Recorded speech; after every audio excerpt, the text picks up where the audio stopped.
Dans le cadre du projet accéléré de lutte contre la pauvreté et les inégalités initié par le président de la République, Félix-Antoine Tshisekedi Tshilombo, la République démocratique du Congo a mis en place, avec ses partenaires au développement, un projet pilote qui pourra être dupliqué dans d'autres provinces, dénommé Tshilé-Gelou, pour la réhabilitation et la modernisation des routes et voiries urbaines de la ville de Kinshasa et le Grand Kasaï, dont le réseau de transport terrestre est constitué en majorité des routes en terre.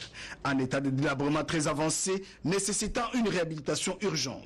C'est dans ce cadre que le président de la République, Félix-Antoine Tshisekedi Tshilombo, initiateur de ce vaste projet, a lancé à partir de Kinshasa les travaux du projet Tshilé-Gelou, étant donné que la quasi-totalité des artères ciblées sont en terre et dans les soucis de réduire le coût au kilomètre de construction et d'améliorer les propriétés physiques du sol en renforçant sa capacité portante, ce projet pilote va recourir à l'utilisation de nouvelles technologies, la gamme des smart matériels en polymère, notamment le Basmastic, produit adapté à la stabilisation de la base en terre qui stabilise la couche de base avec une bonne performance en étanchéité. La priorité, la vision, la mission du chef de l'État qui insiste sur ces paramètres pour faire quand même une route assez solide et consistante. Basmatic est un produit rigide comme le béton, donc utilisant Basmatic dans les infrastructures routières, ça donne quand même une vie assez longue. Tout ceci à l'aide du mélange de l'eau et des produits Basmastic. La République démocratique du Congo, qui a mis en place un important programme pour la modernisation de son réseau routier, va se servir de cette nouvelle expérience pour moderniser ses routes à travers le pays. Nos recherches s'est basée pour trouver des solutions à rencontrer la vision du chef de l'État, le président de la République, Félix-Antoine Tshisekedi Tshilombo, qui a le souci qu'il faut développer notre pays et utiliser le matériel qui nous permet de rendre des infrastructures durables. Le projet pilote Tshilé-Gelou traduit la vision du président de la République, Félix-Antoine Tshisekedi Tshilombo, orienté vers le développement des infrastructures et l'amélioration de la qualité de vie de la population. À Kinshasa, 40 km sont concernés par ce projet qui, à travers la construction des routes périphériques, connectera les 4 districts de la capitale. Le directeur général adjoint de GREC7, tout en saluant l'initiative salvatrice du président de la République, Félix-Antoine Tshisekedi Tshilombo, qui a tenu coûte que coûte à relier les provinces et permettre l'évacuation des marchandises dans le but d'approvisionner les grandes villes, a également donné des précisions sur le mode de financement de ce projet pilote. Les Gelou, c'est une philosophie, une pensée, une autre manière de faire les choses. Les Gelou qui traduit l'exemple. C'est une pensée que le chef de l'État a dit, comment nous pouvons développer le pays. Le projet Tshilé-Gelou n'est ni de près ni de loin à comparer au programme de 100 jours, comme le prétend malheureusement l'Observatoire des dettes publiques. Dans de vue thématique, un programme et un projet, il y a une très grande différence. Il compare Tshilé-Gelou au programme de 100 jours. Ça, avec toute force, je dis qu'ils doivent retirer ça. Tshilé-Gelou n'est pas comme un programme de 100 jours. Ici, nous parlons de projets publics-privés. GREC7, nous, étant que clients ou une société privée, entrepreneur, nous avons eu un financement à partir de notre banque. Mais les infrastructures, ce n'est pas un bien privé. Le gouvernement doit s'assumer comment il doit nous rembourser. Jusqu'aujourd'hui, nous utilisons notre crédit et ce crédit est remboursé par la trésorerie via Foner.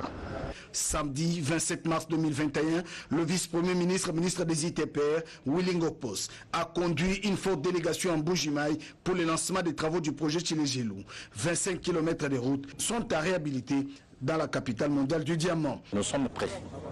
Ici en Bujimaï, les engins sont prêts, tous les matériels sont prêts.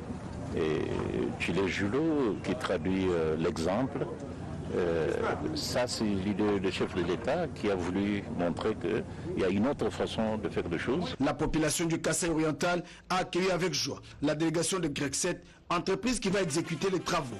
Dans la ville de Mbujimaï, Stéphane Moundadi est surpris de la mobilisation. Un carnaval motorisé dénommé Tshilé-Gelou s'est improvisé de l'aéroport jusqu'au lieu de la cérémonie.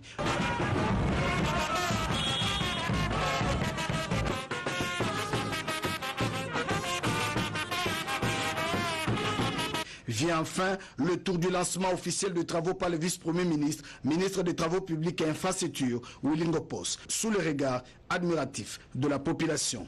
Grexet a pris l'engagement d'offrir à la population de Mbujimaï des routes de qualité, asphaltées et électrifiées. Pour s'assurer que tous les matériaux sont sur place, Stéphane Mundadi a inspecté les engins avant de s'entretenir avec les travailleurs de Grexet, tous des engagés locaux.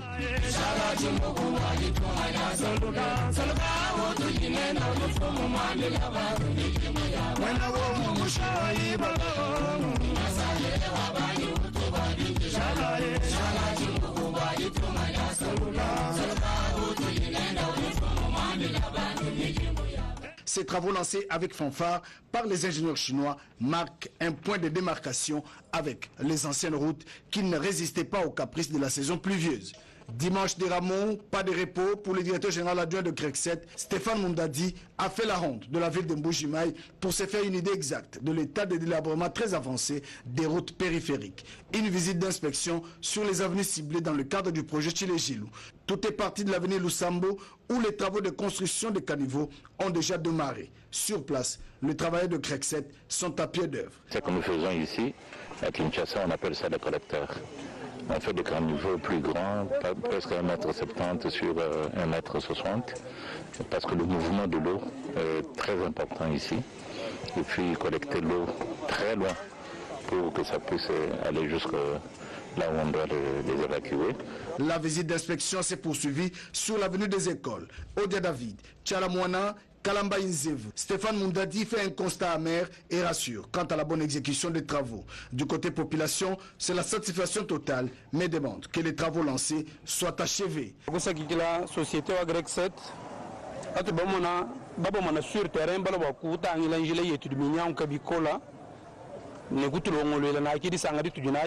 présence ingénieur sur terrain, tout ça qui est ou du moins initier projet wa Chilejilou. Tout du tout balo mananga nanga kwenza mujimuni kujigija balu souvent nous bon état au Djila. Nous voulons voir maintenant votre présence sur terrain en train de travailler. Après nous, la population, nous sommes derrière Grexet chinois pour les soutenir. Après avoir travaillé le premier des avenirs, vous pouvez aussi penser à d'autres choses. Vous voyez, notre milieu est très avancé. Nous sommes vraiment les dernières. L'Office des voiries et drainage, une structure de contrôle et de vérification, parle d'un projet jamais réalisé depuis l'époque coloniale et vante déjà la qualité des futures routes que connaîtra la ville présidentielle. L'entreprise attributaire, c'est Grexet.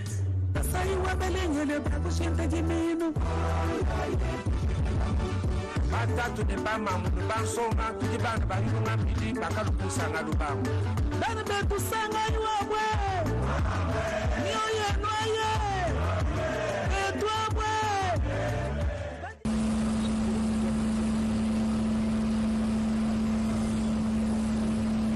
Lundi 29 mars 2021, les portes du polygone de la minière de Bakwanga sont ouvertes à la délégation de Grexet pour une visite de chantier. Tout est parti du massif 1. Le directeur général de l'AMIBA, Paulin Lukusa, a dit toute sa joie de voir que son entreprise produit près de 1500 carats de diamants par jour. Stéphane Mundadi a suivi des explications claires sur l'utilisation de 5 millions de dollars donnés à l'AMIBA par le chef de l'État pour sa relance.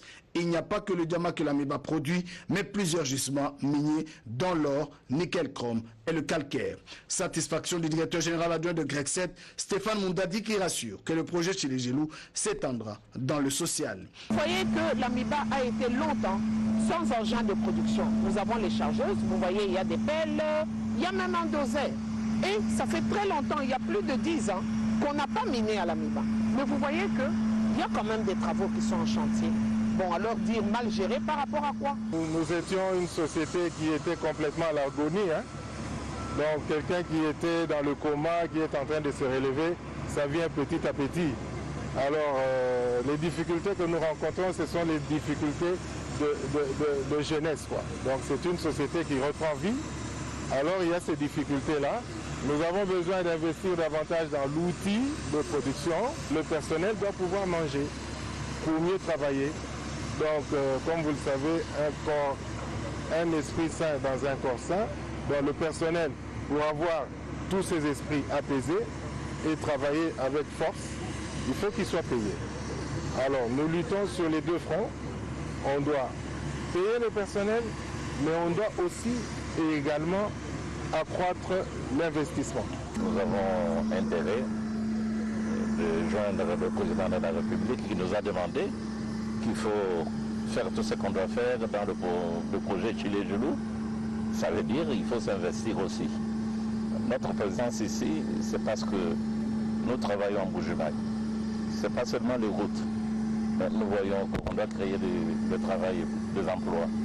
Mais on doit aussi regarder celle plus grande industrie qui fait l'économie de l'Amiba, de Bujumaï, c'est l'Amiba. Mais l'Amiba aujourd'hui, il a des difficultés. Ils ont besoin des argent. Ils ont besoin de financement. Mais nous avons aussi beaucoup ce que l'Amiba cherche. Mais pourquoi se rendre sur le terrain, voir ce qu'ils ont besoin et voir comment nous pouvons aussi faire certains arrangements pour leur donner un coup de pouce.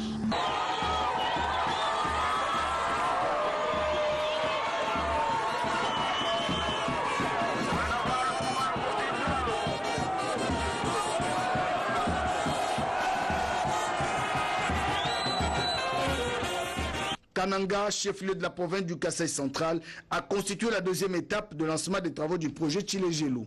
Peu avant l'arrivée des officiels, l'ambiance était électrique. Venus nombreux avec des drapelets et banderoles avec le message de soutien au président de la République, lui dire merci pour ces projets salutaires. Stéphane Mondadi est ovationné par la population qui se reconnaît en lui comme véritable acteur de développement pour le Grand Kasaï. Le maire de la ville de Kananga, Marie Tshikela, salue la volonté du président Tshisekedi de construire la ville de Kananga. 35 km, il faut être Félix Tshisekedi pour le faire. Ce qui était mythe est devenu réalité.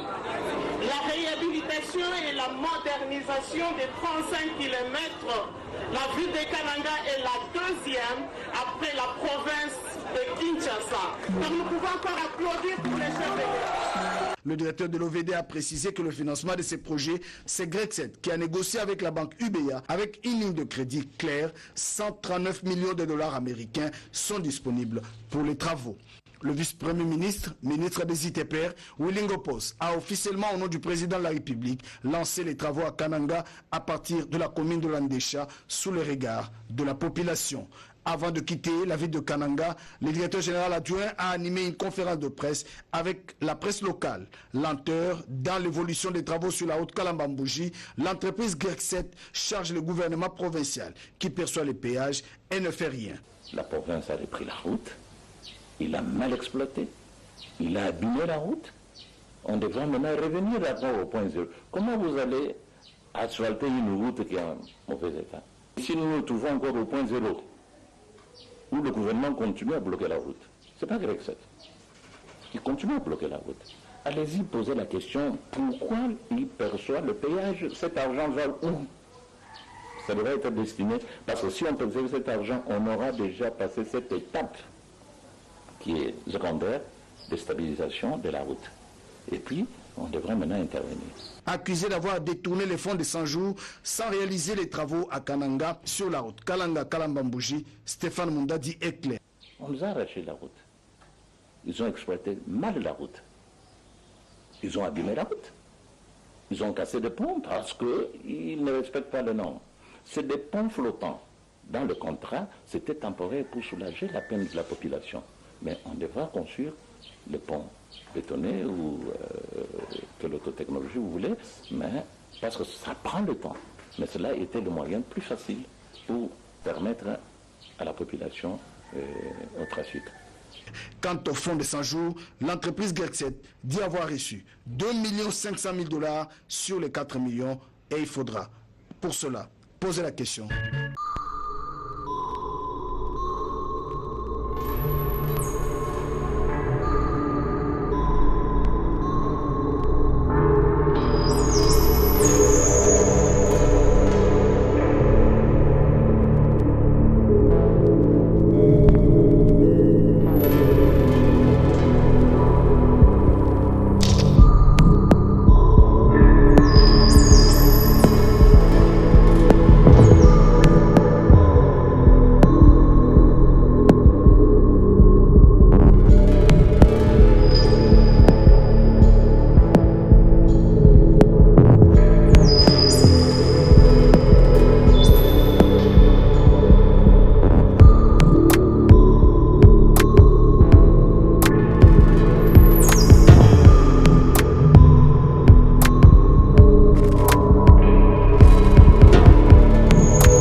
veille pour le lancement du projet Tshilé-Gelou, l'ingénieur Victor Toumba Tshikela a profité de son séjour pour inspecter les travaux de lutte anti-érosive réalisés par la direction provinciale du Kasaï central, pilotée par le directeur provincial Trésor Kachala.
Partout où Victor Toumba Tshikela est passé, le directeur général de l'OVD est sorti satisfait pour les avancées enregistrées.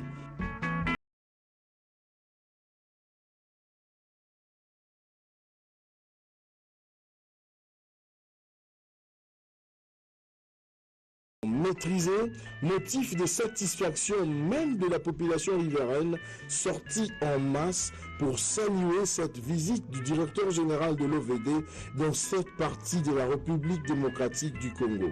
Cette population a demandé à Victor Toumba Tshikela de transmettre des remerciements auprès du président de la République pour les travaux de lutte anti-érosive